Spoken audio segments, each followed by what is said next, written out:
And welcome to Triple Tap. This is episode number 33, and it's a very happy new year to you all. Just let me, I've just can see we've got some more people sitting in our waiting room. Just let me, they probably missed our beginning. Let me see. There, they all come in now. Sorry about that, guys. So good evening and welcome everybody to episode number 33 of Triple Tap. We are missing Kent this evening. Apparently there's a bit of a storm where he is. He's unable to get in. So welcome, Lance. You're muted. So how are you this evening? And a happy new year to you. Yeah, happy new year. I'm excited for this interview. I can tell you, Christmas has been flat out. New Year's is flat out. So we don't stop. We keep going. And it's awesome. And I think a lot of people have really needed a little mental break. You've probably seen the downturn in the activity on Telegram because people are starting to stand up in their own strength. And as they do that, they don't need to be involved in too much chat. So they take the information and they move on, which is something really awesome. It's good to see that it's finally starting. So yeah, I'm hopeful. Excellent. And it's going to be an interesting 2023 to see how that pans out. I know we've got a lot of things on the go and planned. So tonight's episode is going to be pretty spectacular, I think, because we got a lot of people on here tonight. So I'm not going to delay any longer. I'm going to read through a very interesting bio from this man who I only really met from watching his actions and the things that he was doing to help the people in the Lismore floods. That's how I first met this gentleman. So let me just introduce you to this man. For those of you who don't know who we're interviewing tonight, it is none other than Dave Verniggs, who was originally from Sydney. He was living on the Gold Coast at the start of COVID. And for several years prior, he's been discussing and exposing numerous topics on social media, particularly the weather modifications and the spraying of the Australian skies. Ironically, he was a sales rep for a medical company that specialized in defibrillator supplies and training. And midway through 2020, David had an unplanned, emotionally charged spray on Facebook that went viral all around the world. And of course, his message was really simple. Wake the hell up, Australia. From then on, a large number of people wanted to hear what Dave had to say. And immediately his social media accounts exploded. Not long after that, one day, live on Instagram, he removed all the COVID propaganda signage in Broadbeach and put it in a bin, staging a one-man protest. Immediately, that account of 50,000 followers was removed by Instagram forever. Seems when anyone gets any traction, they like to remove people from having a further say. Facebook also further censored him by putting him on 13 by 30-day consecutive bans to attempt to silence him.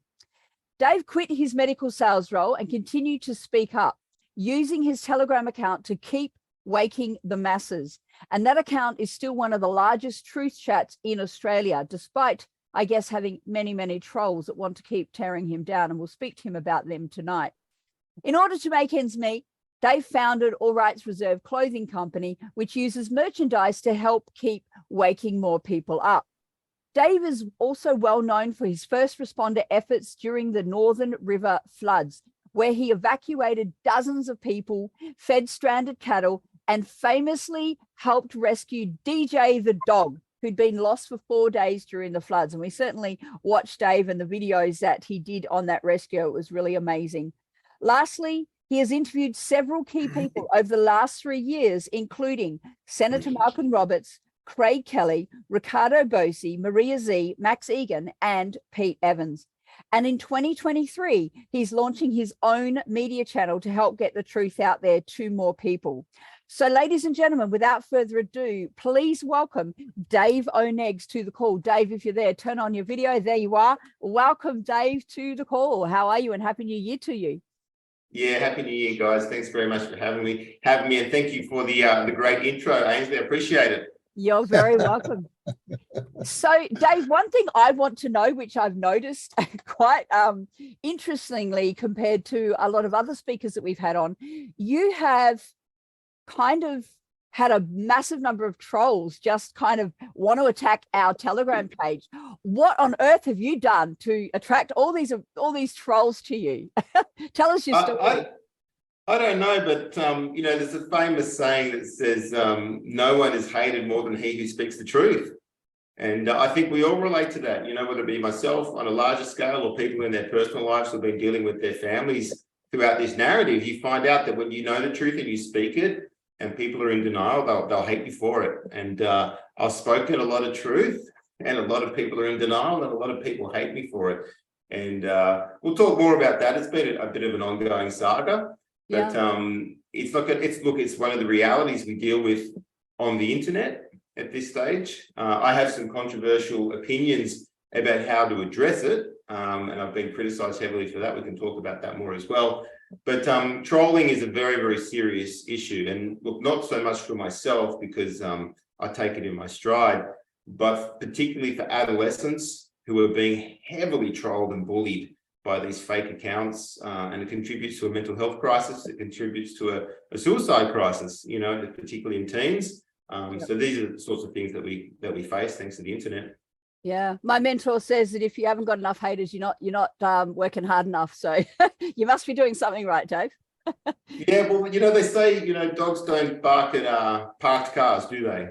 When you start moving and you start ruffling a few feathers, you're going to attract some haters and some critics. And, for the most part, I'll take it in my stride. And I'll thank them for the thicker skin that it's given me.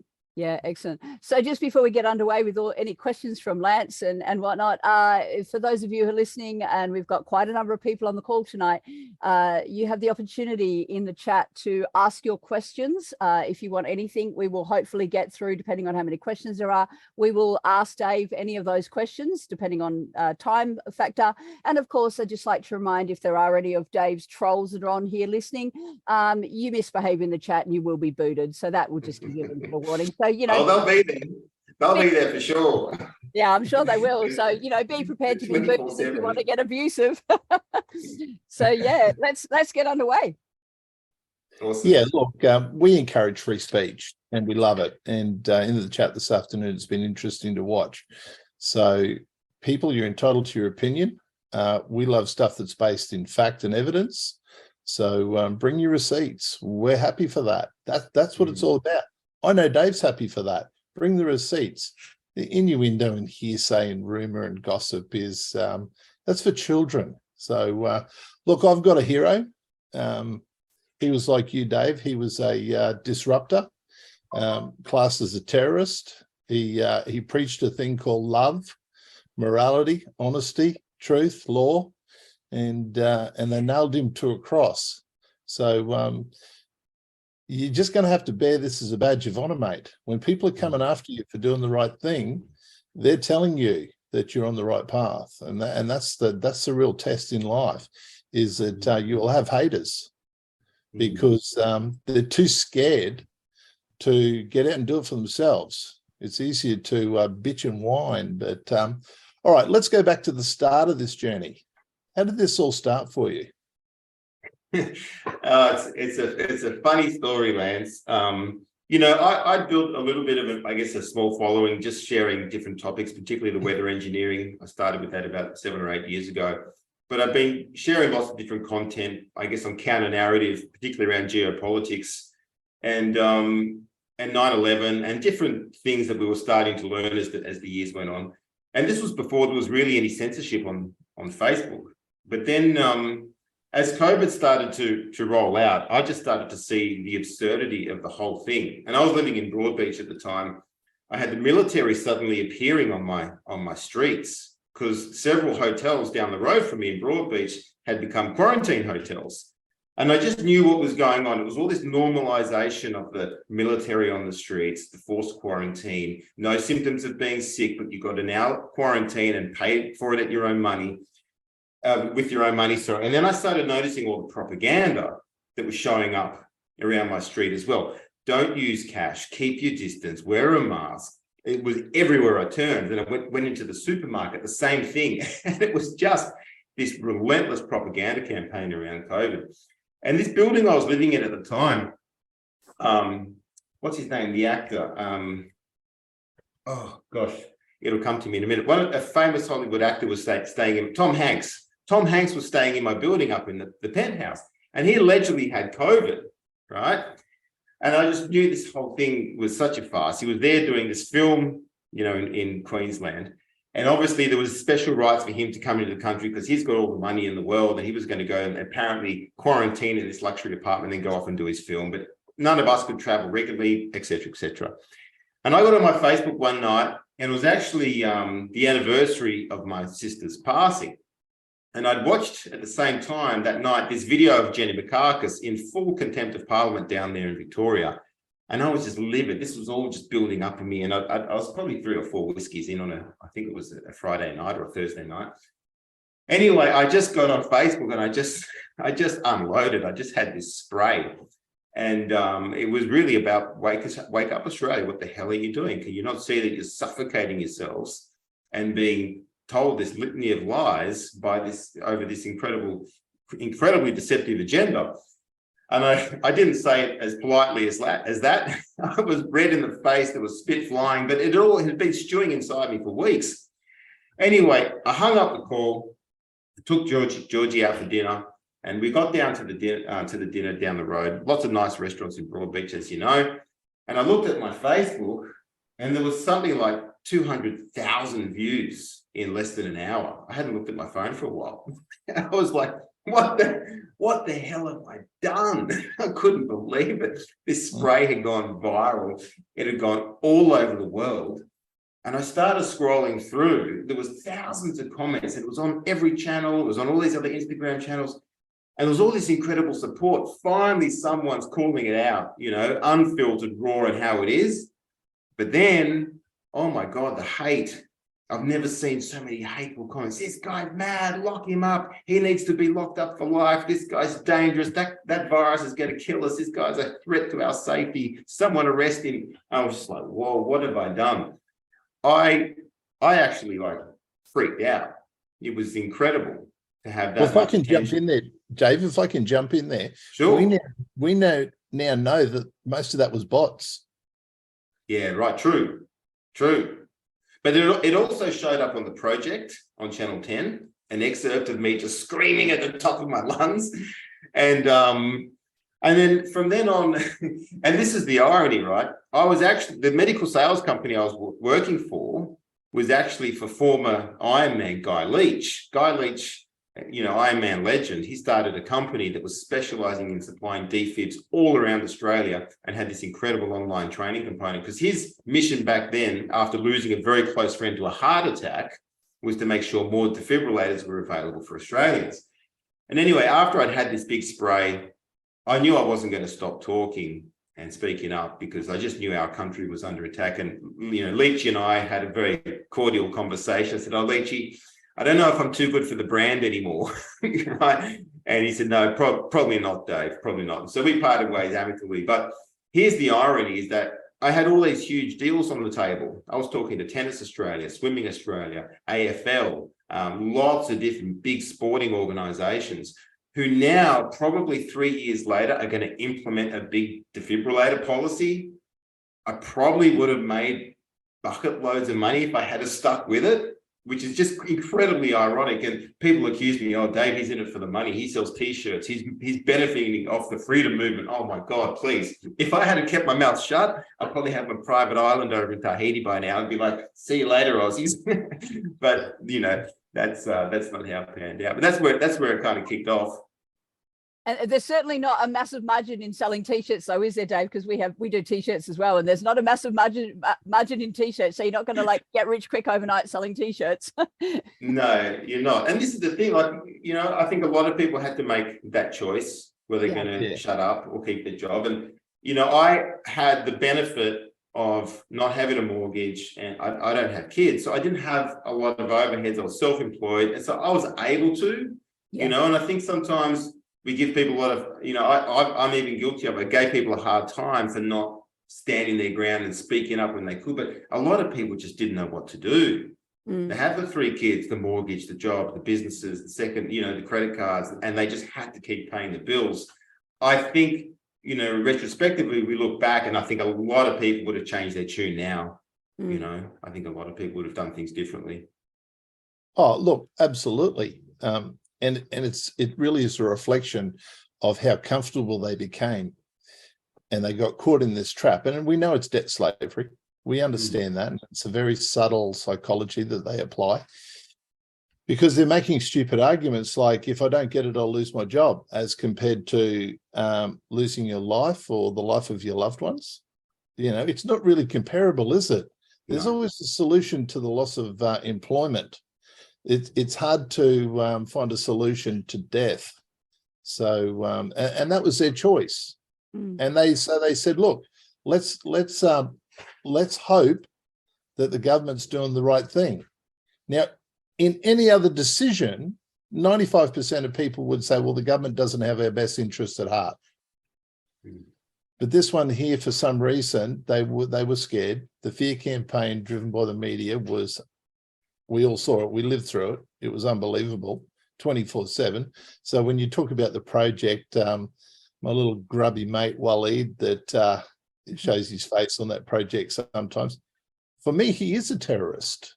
For me, he is a criminal. And I've got no problem saying that, because he promoted something that he either knew was dangerous or didn't bother to research. And so if he wants to prove that in a court of law, I'm happy to stand up and have that fight with the media any day.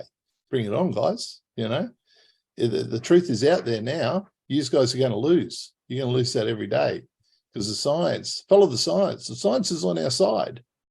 All right, so fast forward from that position, we're going to go down to Epic. Now, Epic was unbelievably cool. I loved it. I met so many good people. I had the time of my life. You and I were intimately involved when the split happened. So we were in that process.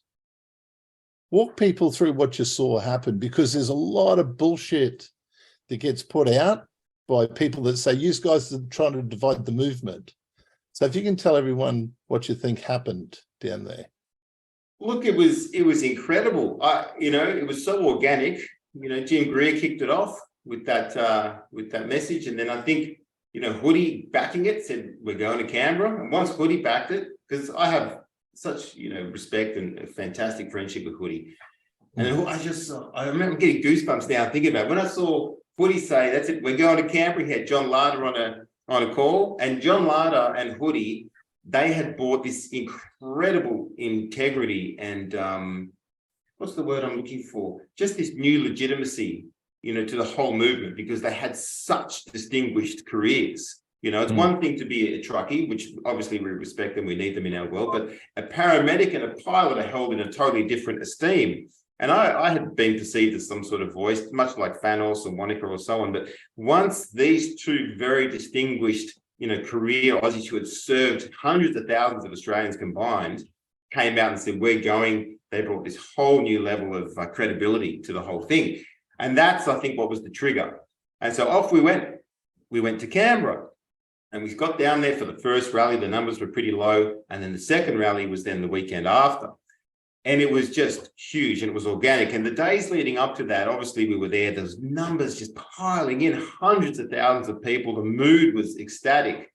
And we had these two camps forming. We had obviously the Ricardo Bosey camp, and we had the Hoodie camp. And I'm hearing all these rumors about these factions and these divisions. And I personally reached out to Rick because I'd interviewed Rick, and on my channel, there was so much support for Rick. I'd been running these polls saying, who's your man for the job? If there was any one person you could make as leader of Australia. And Rick kept getting these crazy percentages because he was calling out the institutionalized pedophilia.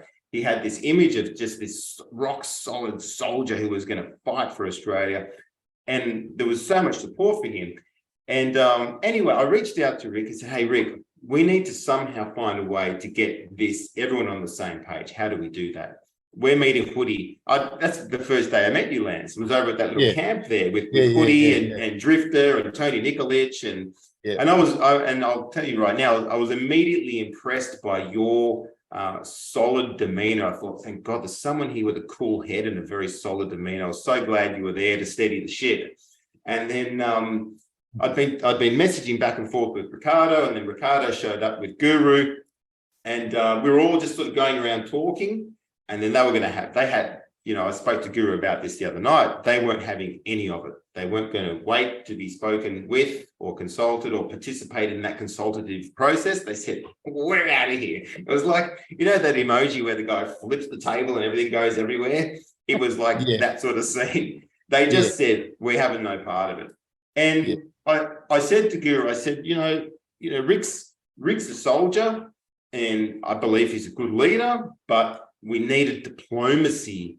We desperately needed diplomacy, and everyone else was willing to negotiate. How do we bring everyone on the same page? And unfortunately, it didn't pan out that way. Oh, look, I was at the meeting at the top camp, and I come up and said, guys, look, we need to get consensus to bring this back together. Will you guys consider it? And the consensus was from the Hoodie crew. Yes, absolutely, we can bring that back together. I then went down and spent time with Rick and Dave, and Dave's a mate of mine. And I love him. He's like a brother. And he was manipulated by Rick. And I'll make no mistake about that. Because Rick said to him, Dave, you're the general. I'm just a lieutenant colonel. This was the exact conversation. You tell me what to do. Do you want to share the stage with, those traders up the top? Well, you're sort of backing the guy into a corner, aren't you? And so Dave said, nah, we'll do our own thing. They tore the movement in half. I had a lot of respect for Basie. And I worked with Basie, and Dave and I got together down in Canberra, and we were podcasting every night, and we were telling people, get down, and we were pulling big numbers on the Dave's shows, big numbers. I saw everything that was done by Jim Greers. I was there for the whole lot, because we were there, Anna and I were there on day 2 with Dave and Mel. And that's a good example of someone's used to start a movement. And then as soon as their usefulness is finished with, they get taken out. And Jim was taken out of the whole show very peacefully, very calmly, without disturbance. And the whole protest gained more momentum once that happened. So, it was really good to watch. I saw the dynamics. And what really disappointed me was, after my level of involvement, was Rick Basie come out, and ever since, without any evidence, he's trolled us. The Australia Project. They're controlled opposition. They work for ASIO. They're Masonic. They play in the dirt. You might want to play in the dirt with them, but I don't need to play in the dirt to work out they're bad guys. There's no evidence for this. I know being trolled is not nice, especially when it's all bullshit. So this must have taken a huge toll on your life. Oh, absolutely. Massive toll. But in a good way now as well, because I tell you what, I'm bulletproof. Come at me. Yeah. I've had everything thrown at me. It's like, bring it on. What else have you got? Well, I'm sure they'll figure out something new. I saw what they did to Tate the other day. They're alleging, and I don't know the story about Andrew Tate, but apparently, someone's done what's called, they've swatted him. They said, oh, this guy's got such and such there, and they've sent the authorities in. Who knows what's next? I've had my trolls. This is how keen they are. They called the mental health team on me. Right? And the mental health team actually rocked up at my house, and they said, oh, we're looking for Mr. David Anico. Apparently he's not of sound mind. And I laughed because it was so hilarious. And Tom Barnett was there, thank God. And because Tom Barnett's highly intelligent, and he just knows what to do to cover your ass. He said, look, this is a setup. You've been punked, but we'd like something in writing from you that acknowledges that David is of sound mental health, that he's fine, and that he has been pranked. And they're like, okay, if that's your terms, we'll do it. And Tom really impressed them to agree to those terms. So I got a letter back from the mental health team saying, yes, we understand that this was the case, a targeted case. I get it all the time. I had a knock on the door the other day. I wasn't here, but it's always something new. And I think for the most part, look, who knows what people are capable of. I've had my address published 3 times, my phone number published, my phone rings, and get all these prank calls all the time. Like, you know, I make light of it, but even if the trolls are harmless, what if some idiot sees my address and says, I'm going to go and give this guy a visit? And the thing is that's incredibly, I guess, concerning, particularly for women or someone who's not as capable of defending themselves as I am, there is almost nothing you can do. There is very, very little you can do. And what I find very concerning is that you can have multiple accounts. You can go and destroy someone's life, destroy their business, give them bad reviews, dox them, harass them, humiliate, and go on, and there's no accountability. Now, I get in a lot of trouble for saying this, and let me make this categorically clear. I am vehemently opposed to any form of social credit, but I actually am at the point now where I believe if you have a social media account that has the capability of destroying someone's life, I believe you should have a verified identification with it. That's just my personal view. You know, if you have a car with a license plate that can kill someone, that license plate can make you accountable for the damage you've done. You have to be verified to have a bank account. You have to be verified to have, this is my jet ski license. I have a license because if I run someone over and rip their head off with the jet ski, it's my fault. So I personally believe the way social media is headed and the damage it's doing to businesses, lives, and families, there has to be, I don't know what the solution is, but I believe you should be in some way, shape, or form verified. Oh, look, free speech is so fundamentally important. We can't lose that for a second, okay? But being able to verify the person that's making the claim, surely that's just as important, because, you know, free speech isn't about telling lies. Free speech isn't about hurting people deliberately. Free speech is there to put your point of view across and for you to back it up. You just don't get to take a free swing. You know, you want to take a free swing, go to another world. Maybe there's a free swing world somewhere. This world is you need to be accountable for your actions. So if you want to say stuff, no problem. I love it. Bring the receipts. That's all we ask. Nick, we got Nick Pat, one of our viewers, saying social media identification is the first step to the social credit system. Look, I understand that would be people's concerns. It's one of my concerns as well. But you can't even have a phone without being verified anymore. And I understand people's concerns, but the flip side, and like I'm saying, I don't know what the solution is, but you're right, Lance, there shouldn't be a free swing because free speech isn't free. If you want to say something to someone face to face, you keep your manners in because there's consequences of speaking and behaving in a certain way because you're there. But what we're seeing is the proliferation of disgusting behavior because people think they're not being seen. And it's festering the worst in humans because they're on their keyboards thinking, I'm going to do damage without getting caught. Yep. And that is the ultimate form of cowardice. Yep. So I don't know what the solution is, but for me personally, I've already got an ID for my phone, my jet ski license, my car, my whatever. Social media would just be another one for me. Well, I think the reality is the authorities, the government, the criminal scumbags already know who runs that social media account. Of course. Right. So they have access to it. So you don't need a social credit digital ID to do that. That's already done, guys. We're getting all tied up with little issues that the government is trying to bring in. And yeah, they're all dangerous. Right. But we've got to look at the big picture. And I don't know why we get so caught up in what the government's doing. We need to spend more time figuring out what we're going to do to leave this system.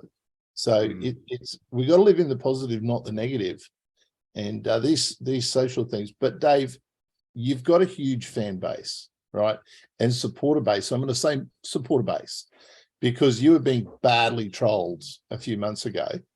And everyone rallied around. Now you had the troll's name and location and people were absolutely vilifying them back within 15 minutes of you reaching out to the community saying, hey, and it was a call for help.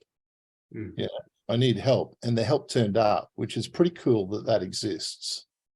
Look, it's incredibly cool. Like, you know, I've had an incredible amount of hate, but the support has been, you know, 100-fold, you know, 1,000-fold at least. And all I've really ever done is just say what most people are thinking, you know, and people appreciate that, just speaking on their behalf, because a lot of people want to say stuff, and for whatever reason in their life, they just can't. But, Yeah. you know, and even for the trolls out there, like I genuinely appeal to them. It's like, and I think they follow my stuff so obsessively, eventually it's got to drop. At some point, they must be thinking, wow, maybe after trolling this guy for 3 years, maybe he's right about a couple of things. You know, 3 years ago when he was warning us not to take these injections, or 2.5 years ago, whatever it was, and it's turned out Dr. Karen Phelps, our favorite TV doctor, now has reported her and her partner have severe acute, you know, vaccine injuries. Like at some point, the writing's on the wall. And so that's when I guess anyone, whether it be a troll or just someone who's in denial, a lot of people are having uncomfortable realizations right now. And as our community, and, you know, I appeal to people like Guru and Bosi and anyone who's been a part of this from the start. It's like, you know what? We have to end all of this smear campaigns. Yeah. Realize there is basically a genocide unfolding as we speak. Like, this horrified me today. This article, I picked it up the week of the events in Queensland with the cops. Every single one person who's in the aged care facilities, they've all had 4 shots and they're all dropping like flies. It's horrifying. And this is, you know, people, they try and pull people down for these silly little things. Oh, you said that, or back then you said this. Hey, hang on a minute. The people who built this country, the roads we drive on, the buildings we're in, the infrastructure that we have, our elders are now in aged care being exterminated with experimental mRNA shots. 4. And if they don't participate, guess what? No grandkids, no visitors, no nothing. It is horrific what's going on. And so that's where I say, you know what, guys, we need to realize just how dire the situation is, overcome any silly squabblings, and actually try and get on the same page. Yeah, look, I mean, the COVID narrative program that the government rolled out was comprehensive, well planned, well orchestrated, to the point where, and I'm pretty sure you're aware of this, there were bad players within the freedom movement that was sent in to do bad things. And whether they were just weak individuals or as a human failing, we saw stuff that was pretty organized. And it became pretty easy to spot. So that's going to happen. But by and large, people have been jumping at shadows. Absolutely. Yeah. Hugely jumping at shadows and buying into it as well. I see, you know, this huge freedom movement, and I see a lot of the bitchy comments and the whining and the complaining and the tearing down and the accusations and the poking holes in all of us, whether it be yourselves or whether it be me. Oh, you know, they're always looking to poke holes. Like, can we stop poking holes? I'm the most flawed person you will meet. I have plenty of flaws, plenty of annoying traits. I'll get on your nerves. Spend 3 days with me. I'll get on your nerves. Guaranteed. Is that a challenge, Dave? But the truth is my heart bleeds for this country. Yeah. I love this country. I love this country. I served here on the east coast of Australia today. Black cockatoos, eagles, crystal clear blue water, people fishing, kids running up and down the beach, having a ball. And Australians aren't going to realize how good we've got it till it's all gone. And this is what's at stake. You know, my grandfather served this country in the Second World War in the Navy. My father came here from Peru with, it's a funny story. My grandfather flew my dad out as a young man and his 6 sisters, right? And the rumor was that he thought he was emigrating to Austria, right? Nice European company. Showed up in Australia, made a boo-boo. And my dad's family were actually the first Peruvians to gain citizenship, right? And so they came to the lucky country. Life in Peru was garbage. They came to the lucky country. Most of them stayed here. My dad was very, very good builder, you know, very highly intelligent man. He could speak English as his second language better than, you know, almost any Australian. And better than the Aussies. And he was given the opportunity. He loved Australia. He loved everything about the place. And I love everything about our history and our people. And what's happened is that over time, the Aussie spirit has pretty much died because we've been too comfortable. Yeah. And we espouse that we have this Anzac spirit and this camaraderie. We'll do anything for anyone until the boogeyman shows up. Get out of here. You haven't been injected. Get out of my shop. Get out of here. And we just saw Australians turn on each other. And I'll never understand how we slid into medical apartheid with barely even a whimper, really. We really forgot who we are. And there was all of us, the million of us or so who got to Canberra saying, no, we're here. This is Australia. This is what we're all about. We don't care your back status. We don't care. We just care that you love this country and you want to maintain our sovereignty and stop us sliding into this global tyranny. These things start incrementally. And this plan in Australia, even though it's taken 230 years to unfold, genocides happened since day one. Even though that, the last 70 years have been full on. The last 50 years, incredibly right in our face if we bothered to look. For me, it started as a child. They got rid of fireworks. And they said, you guys aren't responsible to have fireworks. So they got rid of that. Then they get rid of firearms, right? Then they start tightening all the regulations, introducing new taxes. Property prices go through the roof. Land should be cheap in Australia. I don't know how many people have flown over Australia. We don't have a shortage of land, I can tell you that. What we have is a controlled release by the councils, which are all signed up to the UN Sustainable Planning Act. And it's a plan, and they make us debt slaves. That's how they catch us. They catch us by these increment changes one at a time.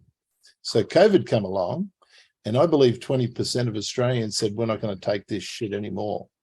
And I think that's what you saw in Canberra, because I was down there, probably 3 million people turned up, 2 million people marched, and that probably represents a lot of other people that couldn't make it because it was a big financial burden.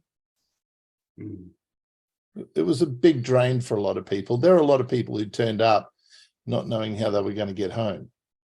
And thank goodness there was such a beautiful community there. And most of those people were supported financially so that they could actually get home. So that it was an incredible time. But I think that time's passed. Now there's another big call going out to return to Canberra. What are your thoughts? What are my thoughts? Return to Canberra? I'm not too sure, Lance. I'm not too sure because, gosh, how do you stop the infighting, and how do you stop the human nature that still seems to be, entrenched? I'm not sure if it would necessarily have the result we're after yet. This is going to sound maybe perhaps a bit pessimistic, but I feel like there is still a heavy level of comfortably numb out there. The air conditioner works. There's a carton of tinnies in the fridge. Netflix is still running. It's not. Is it that bad? I'm not in a Ukrainian bomb shelter. Is it that bad? I don't think the pain is there yet. I think from the outside looking in, and I'm sure like yourselves, you would have had several or many years, even decades of research leading up to this. So when it happened, you spotted the whole agenda. You knew what was rolling out. But most Australians don't really have. Is it most? Possibly. I think it's still probably most. Australians don't have a concept of the overall agenda of where this is designed to take us. And the saying goes, you don't know what you've got till it's gone. And I don't think a lot of Australians appreciate just how good this place is, and just how close we are to losing our way of life. I think when the pain creeps up a bit more, then there'll be massive action. And I think there's a little bit of a stalemate at the moment because the government wants to push, or the powers that be want to push the next boogeyman. They're already saying XBB 1.5 is about to, be the next variant of concern. They tried that with monkeypox, and they got absolutely annihilated in the comments everywhere. They're all fuck. They're not going to take monkeypox. Scrap monkeypox. Bring in the climate change. Yeah, look, when monkeypox launched, that was at the last federal election, and I'm very outspoken in public. I don't know if anyone's noticed that, but I like to talk to people. And so while I was lining up to vote, I went and spoke to people, and these are masked up people, and I'm like, hey, what do you reckon about monkeypox? And they're just saying, yeah, not going to buy into that one. That's not happening. That's bullshit. So the general feeling was pushback. So they failed on that narrative. They've got to keep moving. But we're awake now, and there's enough of us awake.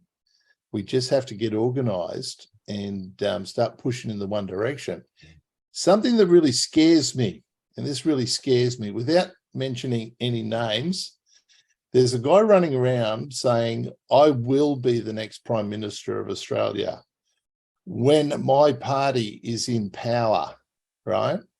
Now, I can tell you guys, that really, really concerns me, because a lot of people think a military solution is a good solution. The military's never, ever, ever been a good solution for anything. People die. Lots of people die. But I can tell you, Stalin thought that it would be good for him to be in power, right? Idi Amin thought it would be good for him to be in power. Adolf Hitler thought it would be good for him to be in power. None of these things turned out good. So when you got people promoting themselves that I will be the next Prime Minister, I really get nervous. I'm not looking for any political office, right? We don't need to be governed. Who organised you to go surfing today? That'll be me. And how much paperwork did you fill out to do it? Zero. And was there a risk you could get injured? Absolutely. Did you do a take 5 before you jumped in the water or in a toolbox meeting? Nope. No. But you looked after your own safety, didn't you? Absolutely. You got yourself to and from the beach and you had a good time. Had a great time. You know, Lance, all the work we did through the floods, back and forth, I didn't get a single scratch. Would have done 6 weeks, day in, day out. Yeah. Had my wits about me. All right. So talk to us about the floods. Most people don't even know how many people died in the northern New South Wales floods. We'll never know. But we did hear reports that the numbers were very, very, look, a lot higher than what the media told us. But look, the floods were, they were kind of a definitive moment in time in my life, Lance. I received a phone call on the Monday morning from a friend in Lismore who said all hell was breaking loose. There was people drowning and dying, and they're up stuck in their roofs. I was like, you've got to be kidding me. I used my Telegram to get the Mayday call out to everyone in the region, because a lot of people on my Telegram are in the region. And we've got everything that floats down the hill from Alstonville and now from Bangalore down to Lismore. I had obviously my jet ski, which is actually Pete Evans' jet ski. I was a part owner in Pete Evans' jet ski. And I picked up my mate Benny. We got down there on day one. We probably would have got around 25 people to safety that day, I reckon. Yeah. Which was phenomenal. And it looked for me, Lance, I'm very experienced in the water. So it was natural for me. And anyone in my position would have done the same thing. If you had a jet ski and you know how to surf and you're a good swimmer, well, you get to work, I had my truck, which is a good Hilux with a lift kit. We could get through all the water where all the other roads were blocked and all the normal cars had been turned around. And then we just kept running with it. It was the most phenomenal time in my life. On the Thursday, I was connected with Mark O'Toole. His dog was obviously famously left back at his property when he was evacuated on the Monday. And I think the whole story of what happened with Mark O'Toole is really symbolic of what you're talking about with the people being able to take care of themselves. Because Mark reached out to the authorities and said, look, my dog is about 70 kilometers west in this inland sea. Will you help me put a team together to find it? And no one wanted to help him. Either the resources weren't there or the interest wasn't there, or both. And now I saw his social media post. This is where community comes in. Hey, I've lost my dog. I need a rescue team. Can someone help me? Georgie saw the photo. She connected me with Mark through social media. You know, Dottie and I went down and met Mark at the evacuation centre. 2 other boys from Byron Bay, Tommy and Saxon, they met us at Broadwater. We had all the fuel we could carry. We were on a wing and a prayer, no service, no nothing, just flying blind. And we went 70 Ks or so west, and we found his bloody dog. It was a miracle. And it was a miracle because I mean in the true sense of the word, that when the community comes together in the right spirit, I do believe a higher power can guide us. You know, just before we found the dog, Mark actually found the dog. Obviously, I drove him out there. But just before, you know, Mark found him, I had dropped Mark off at his house because, you know, Mark was in tears. There was a dead horse in the lounge room. And Mark was in tears. And I just wanted to give him some time to himself. I said, look, I'll go 5-10 minutes up the river further, see if I can spot the dog. And on the way back, I just said a prayer. I said, God, if it be your will, please help us find this dog and lift the spirit of our community. And I came back and he's there with this dog jumping all over him and licking him. And I was ecstatic. I would do it all again for that one moment, you know, because it was a miracle. And on the way up there, it was just death and destruction. There was dead horses and cows and kangaroos and wombats and hot water systems and caravans, and everything was just floating like inland sea as far as the eye could see in every direction. And I thought, there's no chance, not in a million years we finding this dog. And we found him. It was nothing short of a miracle. Okay, hypothetical question. You're in a flooded river. You can save a dog or a politician? That's easy. Well, you know, it depends. If I saw Alex Antic or Malcolm Roberts or Gerard Rennick, if I saw one of those guys, it'd be a tough call because they've been outstanding. You know, there's Alex Antic lately as well, just highlighting what's going on. They've been outstanding, but you know, there's something so special about, you know, dogs and what they can do. But, they're loyal. They're loyal. They're loyal and the love's unconditional. You know, every time I see Mark's dog DJ now, he just looks at me. He's like, oh, I love you. It's pretty funny. Okay, let me ask you a question, guys, from one of our speakers. Look, I know we've had some very interesting kind of questions in there. Some of them are, we can tell you, just your trolls, Dave, wanting to have a go at you. So we've just ignored those ones.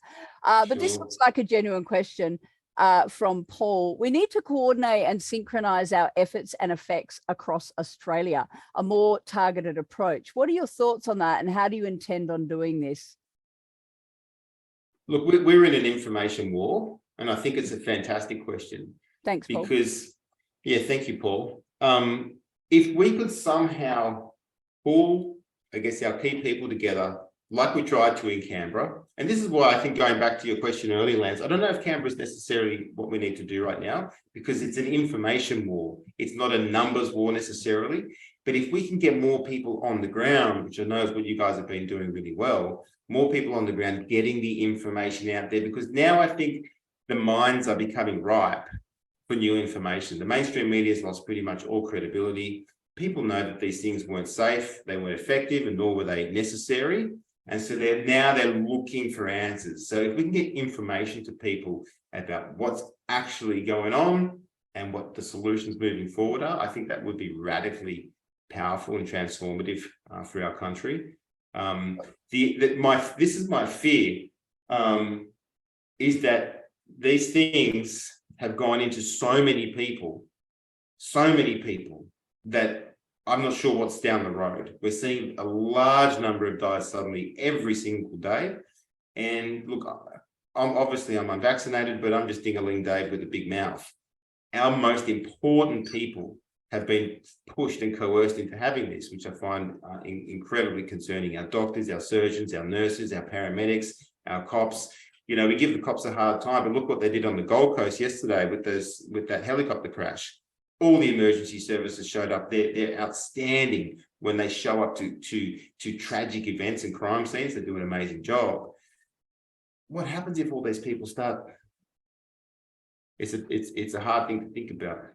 Well, look what happened when a couple of people were daily going to the Governor General's house here in Western Australia, and let's say they were older people. Old. old. I was being nice. There was 12 cops there waiting for them to literally say that they were stalking. And she was like, well, who am I stalking? They couldn't tell her who she was stalking, but her behavior showed signs of stalking. And when they asked for her details, because, you know, most people now know that you don't need to give your details unless you're under arrest. She was not under arrest, but they wanted to say that she was stalking and they needed her details and she wouldn't provide them. So they arrested her and they arrested the other gentleman as well. 12 cops for 2 people. Well, we saw the same thing with Ruby West the other week in Brisbane. Yep. Now, Ruby's a beautiful lady. You know, I met her husband recently as well. And, you know, we had a little gathering up around Broadwater, not far from where from SeaWorld, actually. And just salt of the earth, true blue Aussies. You know, her husband spent his year as a freight train driver for Australia, long career as a train driver. And Ruby's just a beautiful nan who cares about kids and what's happened to them, and this institutionalized pedophilia that we have, you know, in this country and all around the world. And obviously she was arrested. I think they kept her overnight. I'll tell you what's very interesting as well is I spoke to Ruby on the phone. I said, look, Ruby, maybe it's time we get a little bit more support for you. And we have a few more people turn up at the governor's house. And then at that moment, not long after, everything ramped up for me quite dramatically. The trolling, you would have seen that attack from the media where someone alleged that one of the gunmen came into my chat and someone screenshot a comment and sent it to the media. The media took the bait and they published it saying that I'm inciting, or my chat's inciting this sort of stuff. Now, it's a stupid thing anyway, because obviously it's an open forum. Anyone can do that. You know, you can go to Bunnings and buy a hammer and someone goes and kills someone with a hammer. Well, is it Bunnings' fault? No, of course not. You know, Bunnings just sells a hammer. I'm just running an open social media forum. Anyone can say what they want. If I don't see it, I can't police every single comment that comes in. But I think after having the conversations with Ruby, I just wonder, I can't help but wonder if that triggered even more heat on me, because I tell you what, the heat really turned right up. And I think it's concerning. It's very, very concerning that there is still such, I guess, an overreach for people who just want accountability. We just want to know what's going on. Why can't we get any answers around what Senator Bill Heffernan had to say about these documents he received? Why can't we get any answers? Why is there no one in the entire Australian media machine willing to talk about that topic? Why? And this is what happens, and this is why I'm very interested in alternative media or real journalism, is because without an open and transparent, honest, true media, we can't have a free and open society. And that's exactly why Australia is falling apart. The media is, in my opinion, doing the most damage. So, Dave, let's do some quick maths. 1.5 million people went to Canberra. It would have cost them a minimum of $200 each, even if they lived in Wollongong, right? On average. How much is that? 300 million. 300 million. 300 million. You reckon we could launch an effective television network and social media platform for 300 million? Absolutely. I know we can. I know we can. Yeah, and we know how to secure the money so that GovCo can't get at it. So that's one of the things we're looking at and putting that out and giving the good voices, because if we take Dave O'Negs and remove your voice, how effective can you be? You know, if I get shut down and everyone else who's speaking out gets shut down, there isn't many of us to shut down. This is the thing. There's not really that many. There's only a handful. And this is where, you know, and you make such a powerful point, Lance, is that if people only realize the power of what we can all do if everyone gets involved, you know, it is mind-blowing. If 1 million people get involved behind the right project, we win. We really do. Yep. You know, and if people understand that that's where the power is, it doesn't need to be a lot. Like you said, everyone on this call, if they had to, could scrape together $200. And what we need to get out of is the idea of just doom scrolling and bitching and moaning isn't enough. We Yeah. actually have to do something, put some skin in the game if we're going to make some change. Physically do something.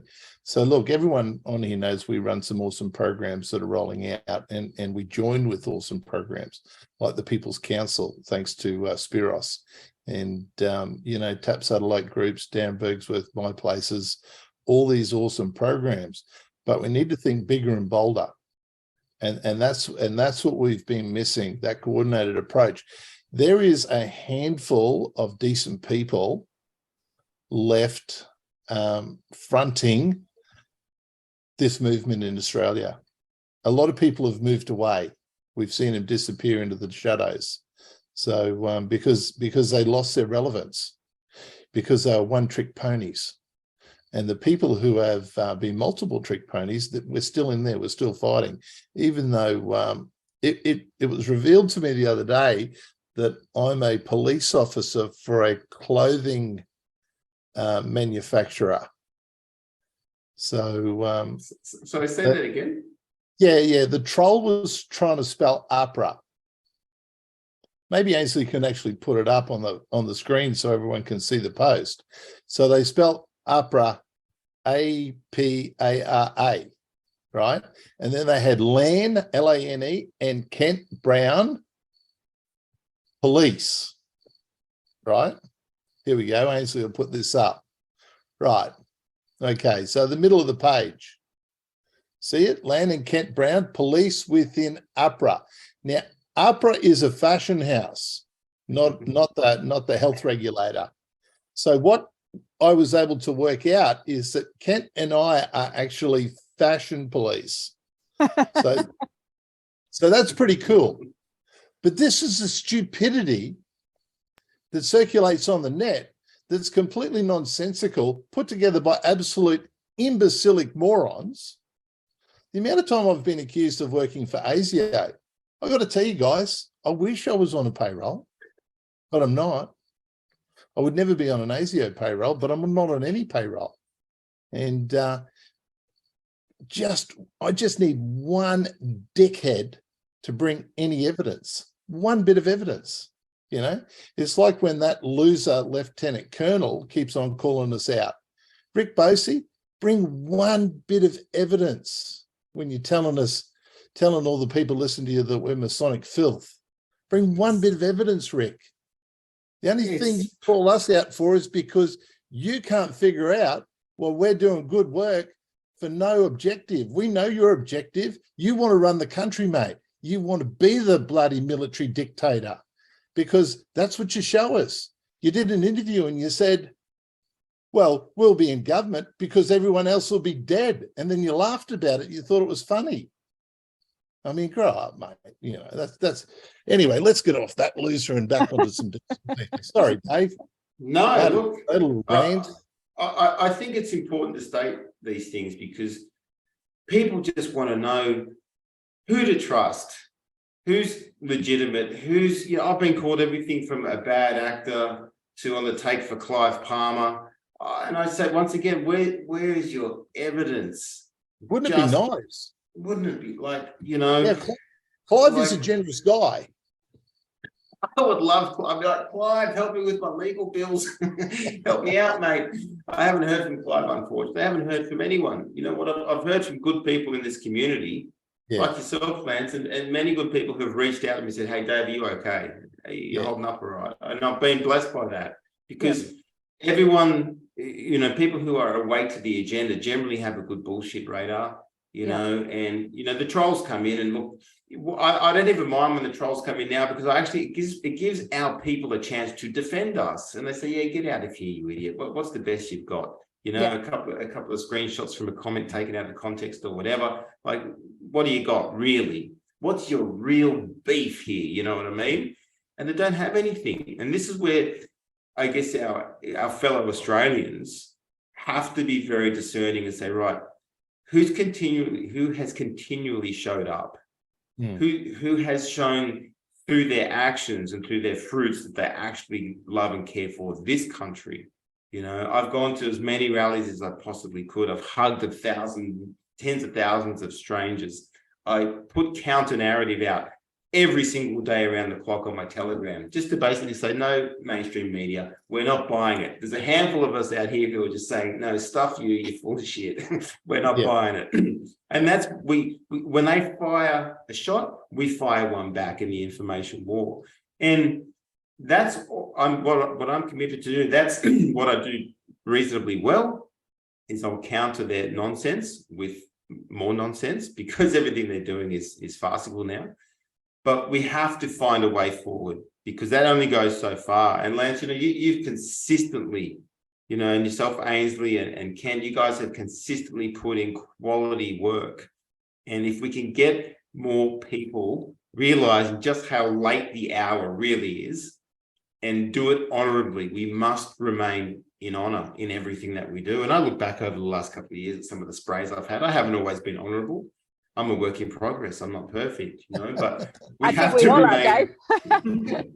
We all are. And as long as people out there who are looking for solutions can just get solutions focused, because we can either fight the darkness all day long, or we can just keep being a bigger, brighter light, a better version of ourselves, live in more truth, live in more authenticity. I guarantee you, every single person on this call over the last 48 hours has told a little white lie to someone, because that's part of what we do as flawed human beings. Little white lies creep into our lives.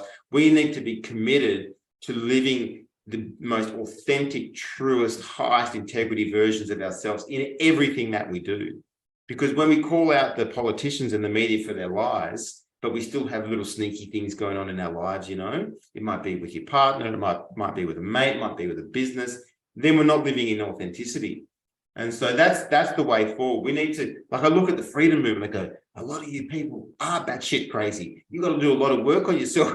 You got to do a lot of work on yourself first before we can negotiate, and that's when, we saw people blow up at Epic, because they haven't got their emotional intelligence in check yet. They haven't, been diplomatic. And so our first way forward is, looking ourselves in the mirror and say, right, where am I living out of authenticity and integrity? Where can I sharpen that up in 2023? Because there's no point us thinking we're going to take over the world when we've still got some of the same old traits that we're trying to get rid of, if that makes sense. Yeah, 100%. Dave, It's been an absolute joy, mate.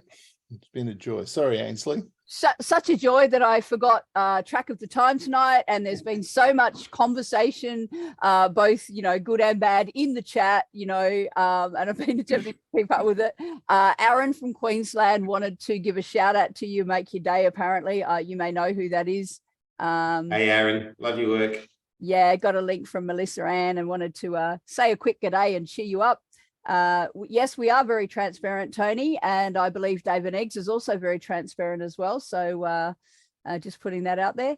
Let's see what else we got. Lots of stuff going. People want to know how they can support your court case, Dave. Have you got a website to that? I know some people were talking about the website and the fact you've got a donation button on your website, which I believe many people do have donation buttons on their website, or they have things that they'd like to sell. I don't see a problem with that. But do you have anywhere that people can contact you if they want to support you? Yeah, no, look, there's no donate up and running anywhere at the moment. I did do a fundraiser for my judicial review. I need about 30K for that. We capped it at 23K.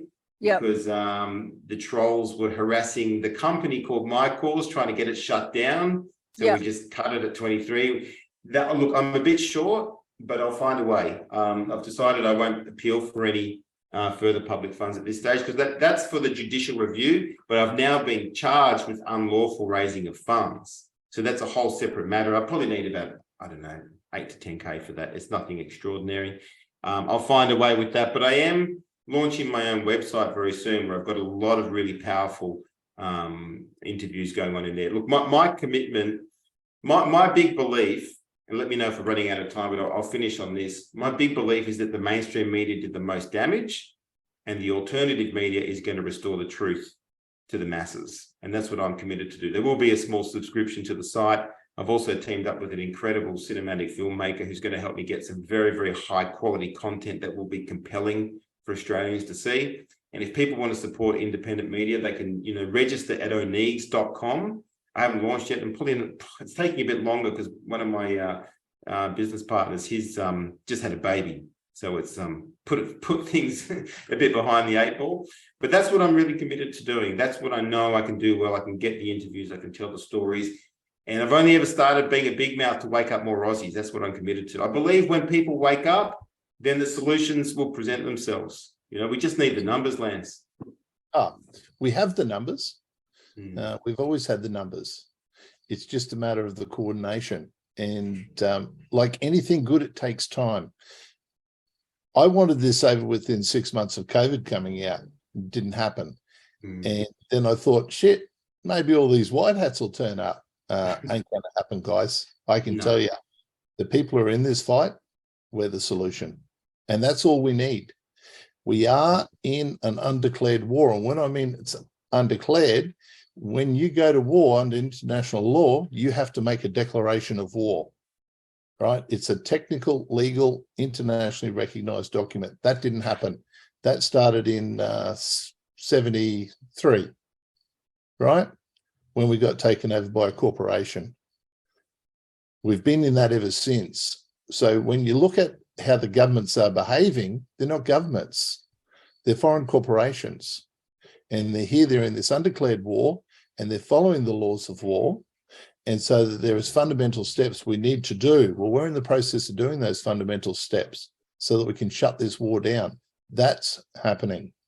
So that will happen very soon. Now, we don't publicize this because there's too many other scumbags out there that would try and jump in, get the glory. There's no glory in this proclamation of peace, no glory, but we've got to get it right. So we get it right, we get it done, and we start to make headway. We've got to deliver a social media platform and a telecommunications platform. It's the only way. The mainstream media are not going to drop this narrative. They're going to follow this narrative. They're paid to do it. No one's in control of Rupert Murdoch. Trust us. You would see a big change. Look at Karen Phelps. You know, I put a post up on our main page. I called her a right-wing conspiracy theorist. Now, that's a joke. But that's where we are, guys, is you've got this absolute imbecilic lefty loser bought into the narrative, got vaccinated, right? I deal with some pretty cool people globally, and they're at high levels in organizations that everyone's going to say, oh, they're completely corrupt. Well, they're not. And I know they're not, because these idiots got vaccinated with the proper vaccine. And so they've got wives in hospital now with heart conditions. They've got health conditions. Lots of people, lots of good people bought into this narrative. Our enemy is not that vast. It's a small number of people, but it is the bureaucrats. It is the top end of the military, the top end of the police, the top end of politicians. Well, I'd say it's most politicians. You know, the few you named before, Dave, I'm going to support you on a couple of them. I think Rennick and Antic, for my money, are probably good guys. I think Antic's probably a bloody plant by a higher power that he was allowed to get in there, because he's smashing it out of the park. And some of these people, they just weren't part of the corruption. So now they're waking up. That's what we got to do. We got to wake up the rest of society. And that's when we win this game. And we don't win it until we wake them up. And we must do it peacefully. That's the thing. Because I keep saying this, if we solve this problem with violence, we take violence into whatever new system we create, because that was the solution that fixed the problem. And we always use the same tools that are in our toolbox. So this time, it's got to be patience, love, and morality. That's the way we walk forward in this this fight. What Dave said about we tell little white lies. If there's one way to offend me, it's to call me a liar. I hate it above everything else, right? Because a lie can do so much damage. And yes, in the past, my past life, I've told lies to people, and mainly to try and protect people's feelings. But you can't do it. You must be honest to the core. You don't need to be rude, but you must be honest. And when we're all honest to each other and to ourselves, we'll win this. Absolutely. Yeah. It's Dave, the thanks. benchmark. It's the benchmark for the way forward, is personal accountability and rigorous honesty in everything that we do, admitting when we got it wrong, because we are going to get it wrong. But once we foster that level of cooperation and solidarity amongst ourselves and realizing how powerful we are when we do that, then we're unstoppable. And that's how we make a new world. Yeah. Yeah, cool. Awesome. All right, Dave, it's been an absolute pleasure having you on the show. Nice to actually meet you face to face. It's the first time I've actually met you. I heard your story about the rescuing of the dog, and to the person who in there put that the dog found his own way home. No, the dog didn't. The boys were out there and they found the dog, which was a really heartwarming story. So it's been an absolute pleasure to finally have you on episode number 33 of Triple Tap. We look forward to hearing more from you, and all the best in your show as well. And thank you for joining us on the very first episode for 2023. We hope it's going to be an incredible year for all of us. So thanks very much. And thanks to everyone. It's been a fabulous show. All those comments in the chat there, good, bad, or otherwise, we thank you for being here and sharing the show with us. Thanks very much. We'll see you next time on Triple Tap. Bye for now. Thanks, guys. Appreciate it. Thanks, mate. Thanks, Ainsley. See yous. Bye. See you guys. Have a great night.